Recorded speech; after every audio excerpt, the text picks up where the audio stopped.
If someone said they had replaced all of Overwatch's characters with Gundams, I'd said you're having a laugh. But after today's announcement, I don't think it's too far from the truth. Don't worry, Blizzard hasn't gone robot mad, but Bandai Namco have. So let's start at the beginning as usual. Gundam Evolution is made by Bandai Namco and is, as I already said, it is Overwatch with Gundams. It is 6v6, it is arena based, you have objectives, and you fight each other with giant robots and cool abilities. Before anyone gets their hopes up too high, it has only been announced on PC so far and is due to come out in 2022. I don't know if it's craziness or coolness or a mixture of the two, but Bandai Namco have been working on a new esports title, and they've decided to base it around the Gundam series. So, apart from watching some of the original series, I don't really know too much about how the franchise has evolved. However, I can tell you since it was released in 1979,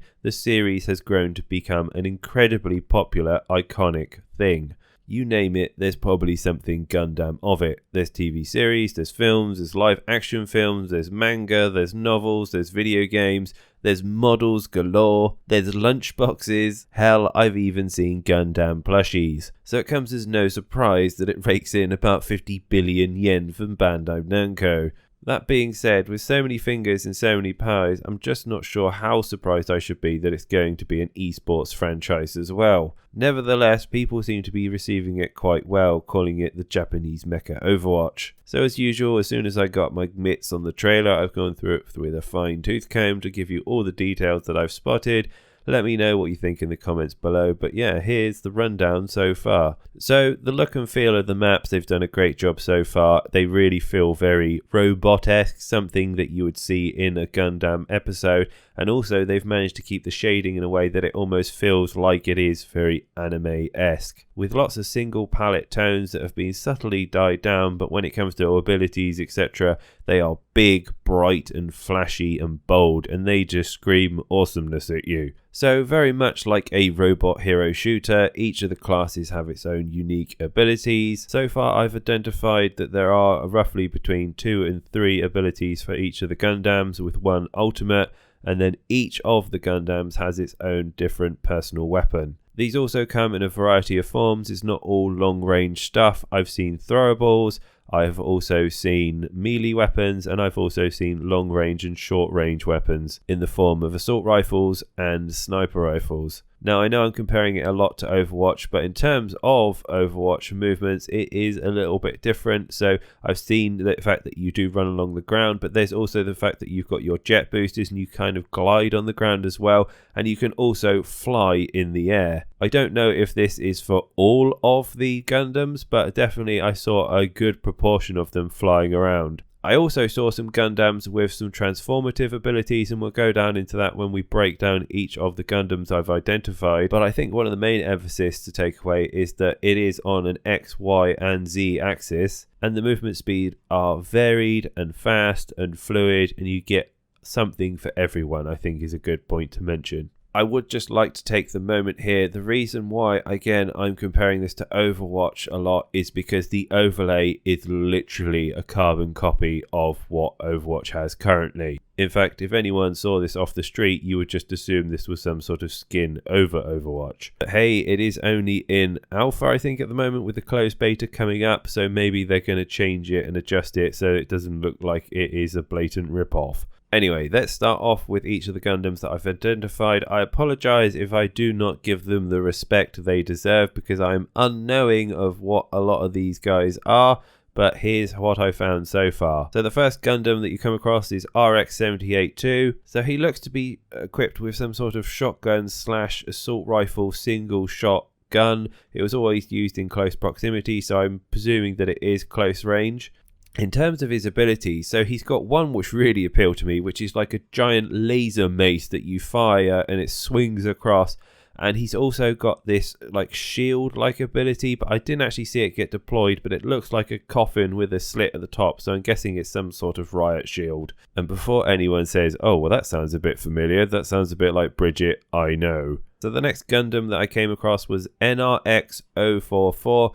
He's the one I describe as a donut with some sort of sniper / assault rifle. So the transform ability is part of his mechanics. It's on an 8-second cooldown, so you can go from flying mode into the standard robot mode. He also has 2 other abilities, which I didn't actually get to see them do. I did see him activate a shield, but what I thought was cool and probably will appeal to a few people. So you fly around, you're shooting with your laser rifle.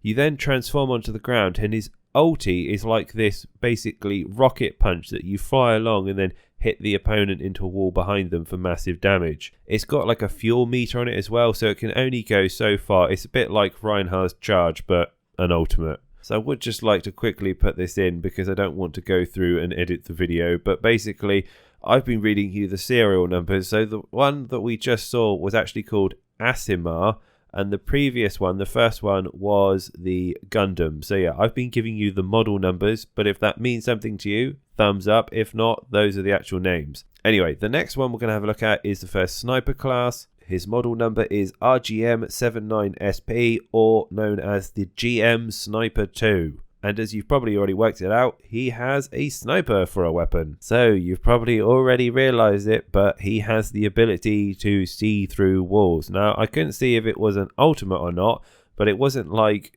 Widowmaker's conventional see-through walls where you see everything. You just get a little pair of arrows, but I think it is related to his ultimate. As at the time it was being used, there was something in the bottom left-hand corner which looked like the radar scan that was also his ultimate ability icon. I didn't actually get to see what any of his abilities did. All I know is that he hit for massive damage, but looking at the icons, one is an upwards arrow, so it looks like, I guess it's some sort of boost that goes up. I don't know what the other one was. It would look like something you need a screwdriver for, but the last one was a spanner, and you know, I'm going to go with the genius opinion of that's probably some sort of self-repair. Okay, so our next Gundam up, because there wasn't really that much to talk about for the sniper, is the ZGM-FXX09T, or the Dom Trooper. So this fella is armed with a big old rocket launcher, and his ulti basically turns him into a bullet. Now, it wasn't like the first one we had a look at. It looked like it just had a shield at the front, and it just zoomed him through. It's like a very glidey-esque movement. So I don't know if it's like used for repositioning, or does it make him invulnerable, for example, but it just gave him a great load of mobility, and in the video he used it to zoom around and get behind the enemy lines. I didn't actually get to see any of his abilities being used, but if I was again to take an educated guess, one looked like it was a landmine. There was also one that looked like it was an armor ability that could be used with his rush, and the last one looked like it was some sort of attacking ability, some sort of plasma missile thing. So the next one we're going to have a look at, the serial number or model number, is MSN04, and it's called Sazabi. Now, Sazabi's main gun is like a shotgun / rifle. It's like single shot. But what was cool was the abilities that the robot had. So you have a jump ability that flies you up into the air. You also have a throwing axe that looks like it does a considerable amount of damage. And also, while you're in the air, the ulti is basically a rain of rockets that comes down. So very much similar to Farah's ultimate ability. So the next Gundam is the melee one that I identified. The model number is ASWG08 and is Gundam Barbatos. So what is kind of cool is I haven't seen any hint of the Holy Trinity so far, so everything has been mainly about damaging and cool abilities. And from what I've seen of this Gundam, it looks really, really cool. So the abilities worked in the following way. There was a jump that kind of gets you off the ground and into the air, and then you have a right click that brings your big weapon down and slams it onto the enemy, and then you can do a finisher combo which launches you straight up into the air, and you come down with a spear dive and skewer your enemy. Now, I don't know if it was because you killed the enemy, but it looks like when you finish an enemy off with an ability, it will reset your jump, which I guess means you could then go on to kill more people, and as a melee class you want to be as mobile as you can. The ulti is where you take a stance and he kind of points the spear at someone and then does a charge and skewers them for massive damage. So it looks like you could do some really cool melee setups with it, and looks like a lot of fun. And also, takes away from the norm of like melee classes just being very tanky and bullet sponges, essentially. And that is that for the breakdown. That is all the information that I've pulled away. It does look fun and looks really interesting. It does, as I say, look like a hero shooter with just lots of slashing and DPSing. I don't know anything about the objective modes. I think if the beta goes well and the action is described as it is in the video, where it's very pick up and play and the abilities are easy to use and you feel like a badass doing it, then there is no reason why this game couldn't take a slice of the hero shooter pie. I do think there will be some weight carried by the massive amounts of Gundam fans out there, but I would love to see how it does in the Western markets where, Overwatch is incredibly popular still. Anyway, as usual, I hope you've enjoyed this video. I'm going to rest my throat because, as you can probably tell, I'm still feeling a little bit under the weather. But thanks for listening, guys. And yeah, I'll be back with more news soon. Stay healthy, stay well, and take care for now.